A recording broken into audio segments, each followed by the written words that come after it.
lay down. How's it going, guys? New channel name, Handeeman. Why is that? Because you're a handyman. Because I'm a handyman. And every time that I would say DIY homestead projects to people, they'd just be like, DIY what? What? So 3 syllables instead of 7, so it'll be easier for people to remember. Tiny house tour for you today. We've been living in the tiny house for how long? It's been a year and a half. Coming up on a year and a half now. Yeah. So over that time, we've made a few changes on the inside that you're going to see. We haven't killed each other yet. We have not. We haven't even come close. I would say that we have not come close yet. No. We've learned more about each other probably living in a tiny house than we would living in a big house or whatever. Because I think people don't realize that we're also together 24/7. Yeah. It's not like the handyman goes to work and I stay home and take care of the kids. No, we both work from home, so we are in the house a lot together. All the time. All the time. But we've learned a lot of lessons. We've learned how to be more patient. We've learned, what other things have we learned? Better communication. Just like how to kind of clean up after ourselves and, yeah. I don't know, just, you know, how to live together. So far, the experiment of living in the tiny house so far has been overwhelmingly positive, I'd say. Very good. Maybe some of the negative things that we've kind of noticed about living in such a small space is with 2 dogs and 3 cats, is that it is insane the amount of hair that we clean up on a daily basis. I scrubbed the floors clean yesterday, like on my hands and knees. Which takes 5 minutes. Which doesn't take that long, which is one of the positives of living in a tiny house, is that it doesn't take long to clean.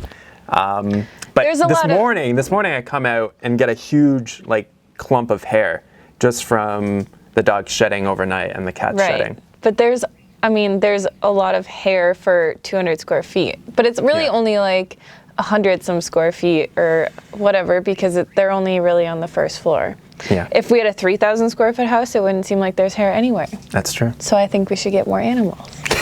Anyways, this is going to be a pretty quick tiny house tour. We're not going to go into too much detail about everything because there's over 80 videos of me building the tiny house. Then there's, I think, at least 6 doing the solar system and probably another 5 or 6 doing the rainwater harvesting system. So we've documented everything pretty well. So if you want to go back and watch those videos and kind of get the whole journey or the whole kind of idea of things, then go and do that. And I have some full kitchen tour videos too. Like if you want to see every single appliance and where every single thing is in the kitchen, I have that video as well. I'll link those down below. Cool. All right, let's begin. All right, so just to give you guys some quick stats, the tiny house is 24 feet long by about 8.5 feet wide, which is a pretty standard size. It costed about $35,000 to build from scratch. I did it in Tucson in a friend's backyard, and it took me about 6 or 7 months to do it. And I was working pretty well full time on it. So I was working 20 to 40 hours per week typically on the tiny house. And now we have a beautiful finished product. Come on in. You guys want to go in the house? Dewey, come on. All right, so as we walk up to the house, I do want to mention our gray water basin here, which takes all the water from our kitchen sink and our shower and waters these trees out here. And then we also, down over here, we have a mulberry tree, which is getting watered exclusively from our washing machine. And it just started actually sprouting this season, and we're gonna have quite a few mulberries on here. It's quite exciting. So this is just watered exclusively just by the water from the washing machine. And we're gonna have a beautiful mulberry tree here. So coming up to the patio here, the house is jacked up on jack stands. And what I did off the one side of the tiny house is build an awning here. One thing that I think is really important when you're deciding about either building or living in a tiny house is deciding exactly where it's going to be going. So I think it's really important to choose a climate where you can be outside most of the year. So if you live in a climate where it's very cold throughout most of the year, maybe 3 or 4 months, you might get a little kind of stir crazy in the house. So I think it's really important to think about the outdoor space as well as the indoor space, because that's going to make your whole living experience that much better.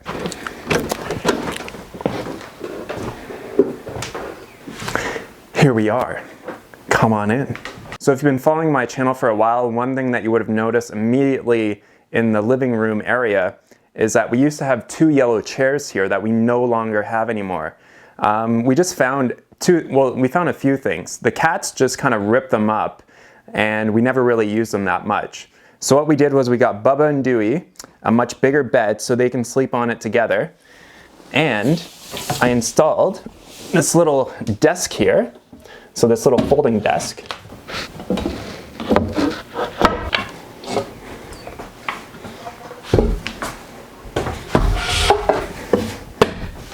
And we have a desk that we can easily fold away when we're not going to be using it.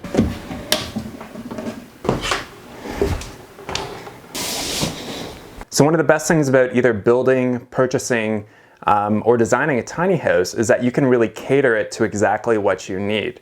So my wife Hannah, who's behind the camera there, she has a very successful YouTube channel where she does recipes that are focused around plant-based weight loss, as well as, what else do you have? Just like recipes and videos that are specific to losing weight on a plant-based diet. So when we were designing the house and thinking about how we wanted it to be laid out, I wanted to ensure that Hannah would have a really nice space to create videos for her channel. So that's why we have a breakfast bar, which is actually quite uncommon in a tiny house. But it gives her basically a really good area to shoot video like this. Another thing that you'll notice typically behind a sink like this is that you'll normally see a window. Two reasons why we don't have a window there is A, we have our open style kind of uppers here, and if we put a window on there, it would completely throw off the lighting balance for when we're recording videos in here. So those are some things that we had to consider when we're designing the house so that it would actually fit our life and what we want from the house, as opposed to just buying some type of generic house. So with the kitchen design here, we had to ensure that there's going to be enough space here for us to be able to move around, but then to also be able to access all of our pantry items. Down here we have many of the kind of bulkier items. So you can see we have a griddle, we have a toaster, we have a popcorn maker, we have is that a juicer? Yeah. The Instant Pot. So we have like a lot of stuff in here. So you might consider us to be somewhat foodies. Got the Vitamix on the counter, we got the rice cooker. So we have a lot of, cooking type stuff, which makes sense for our lives. So something else that we had to consider when we're designing this was how are we going to be able to fit a full-size fridge in here. So the fridge for the actual base of it here is about 30 inches wide. Now when I was designing this, I knew that from this drywall to this drywall here, we would have I think it was like 90 or 91 inches between the two walls. Now the base cabinets are 15 inches, 30 inches, 15 inches. So that's 60 inches, which leaves just enough space to fit in a full-size fridge. So those are some things that you're gonna wanna think about. So specifically for us, since we have so much food and we always like to buy a lot of fresh produce, is to have a lot of space for all that food that we get. When I was constructing the ladder during the build videos, a lot of people thought that the ladders would like hurt our feet. And if we're gonna like chill on the ladder all day long, then yeah, it might start to hurt our feet, but we've kind of learned how to get up the ladders, quite easily and up into the loft space here. So this is our main sleeping loft. And then on the other side over there is kind of like I guess I would consider that my office loft. So that's where I typically work throughout the day, and Hannah does her work throughout the day on this side here, and then we sleep here together at night. With all the cats. With all the cats. The cats somehow have figured out two separate ways of getting up here. Two of them will jump up here onto the ladder and then jump up here. The other one does a straight jump right from the breakfast bar and then comes up on that side there. She's got ups. She's got some massive ups. So to keep things flowing well with the house, I try to reuse excess materials in order to build some of the, the shelves and stuff. So this is actually a piece of our siding that was left over.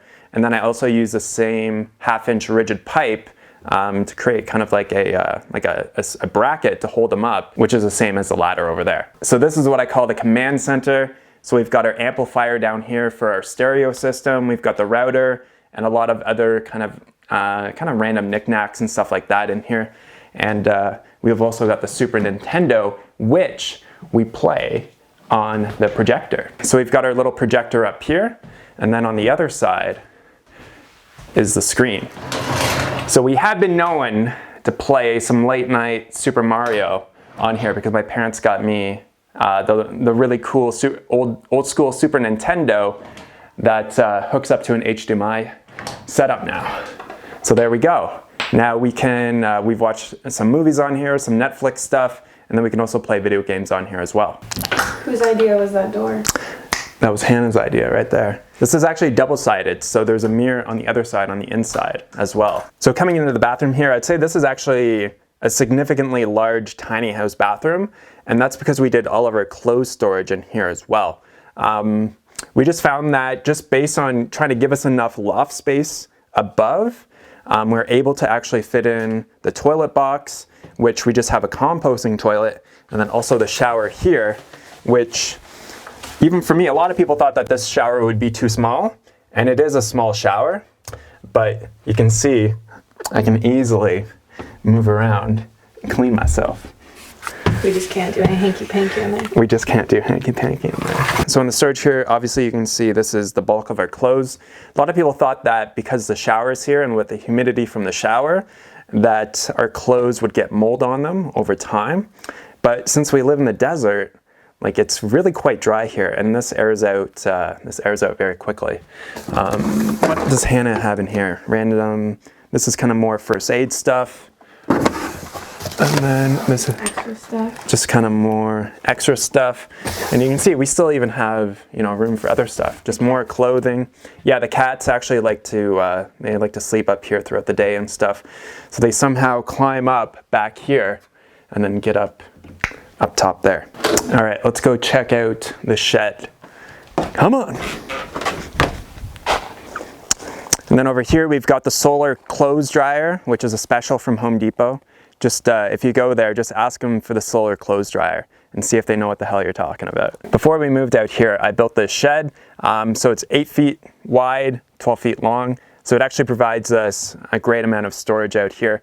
One thing, especially like if we were traveling in our tiny house, traveling from place to place, obviously we'd have to be a little bit more minimal with our belongings. So now that we're kind of settled out here, we can start, you know, buying more tools and investing in materials and stuff. You know, we can put a washing machine out here, and then we have some other random storage out here as well. The highlight of the shed though is definitely the solar system. So I don't know if I mentioned this earlier, but we are completely off the grid, which is I think very unique for a tiny house in terms of rainwater catchment and also solar. So this is a really unique kind of setup because we're using batteries that came from they're Tesla batteries, but they came from a fully electric smart car. So you can actually use salvage lithium ion batteries and use it in a standard solar setup. And we've been running our air conditioner, which also acts as a heat pump, so it does both. We can run that all throughout the night during the winter, and we can run the air conditioning all throughout the summertime, even all during the night as well. So we have enough capacity, enough storage to be able to do that. And something that you may have noticed is that all of our cooking appliances are electric. So everything runs on electric. There's no natural gas, there's no propane, and this 4,000 watt inverter does everything. It can surge up to 5,000 watts if need be, but it's been working for about a year now, and it's been awesome. So also in the shed here, we have a small 12-gallon electric water heater. We have our pressure pump, and then our well pump down there, which draws water from the big ass tanks out there. So let's go check those out. Wait, what's that? This might be a new character that you're gonna see on the channel. So we collect rainwater off all the surfaces.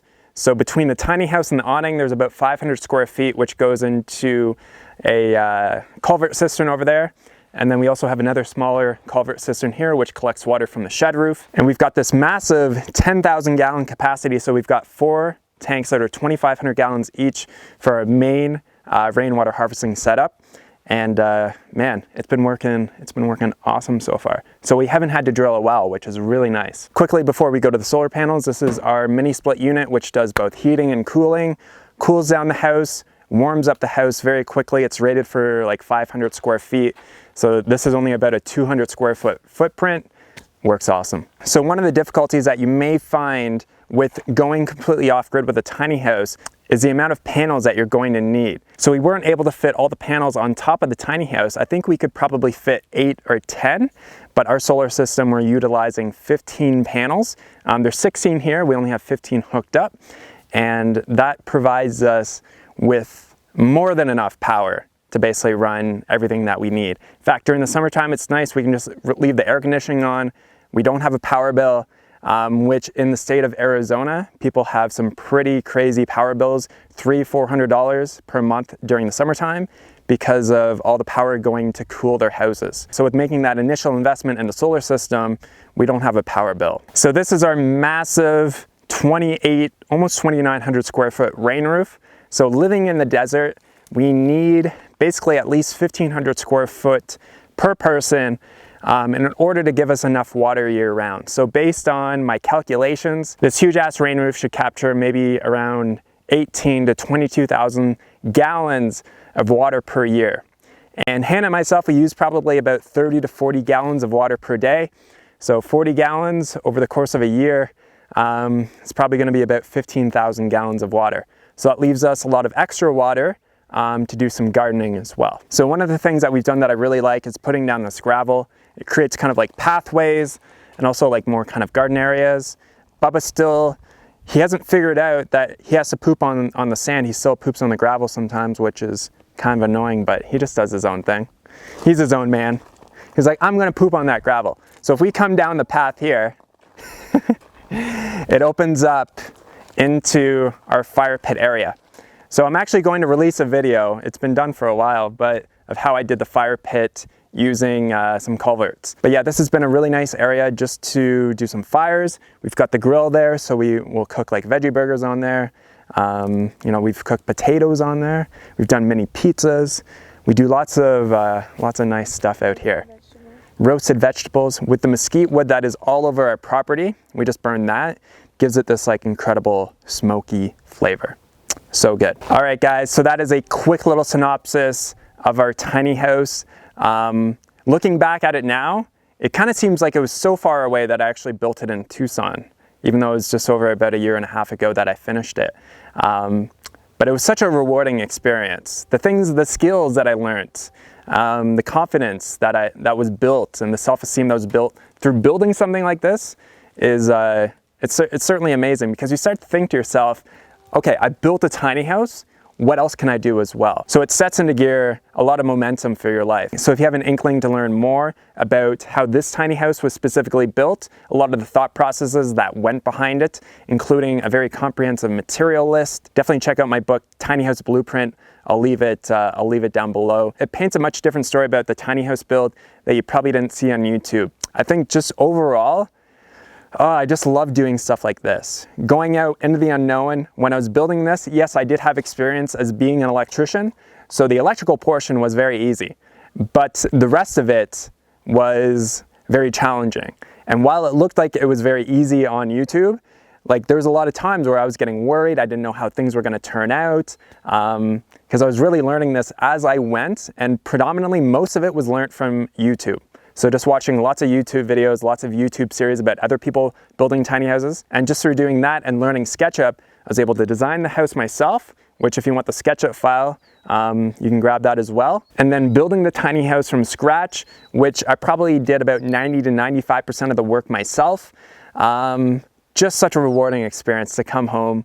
Sometimes I'll get like a glimpse or just like or like deja vu or something like that. And just be like, wow, like I actually built the house that we're living in. And I think that is, I think that's a tremendous thing to be able to say, and it's very empowering. Awesome, guys, thanks so much for watching. I know I've been gone for a few months here, but we're getting back into it, and I'll catch you guys on the next video. Talk to you soon. Peace. I was waiting for you to help me out.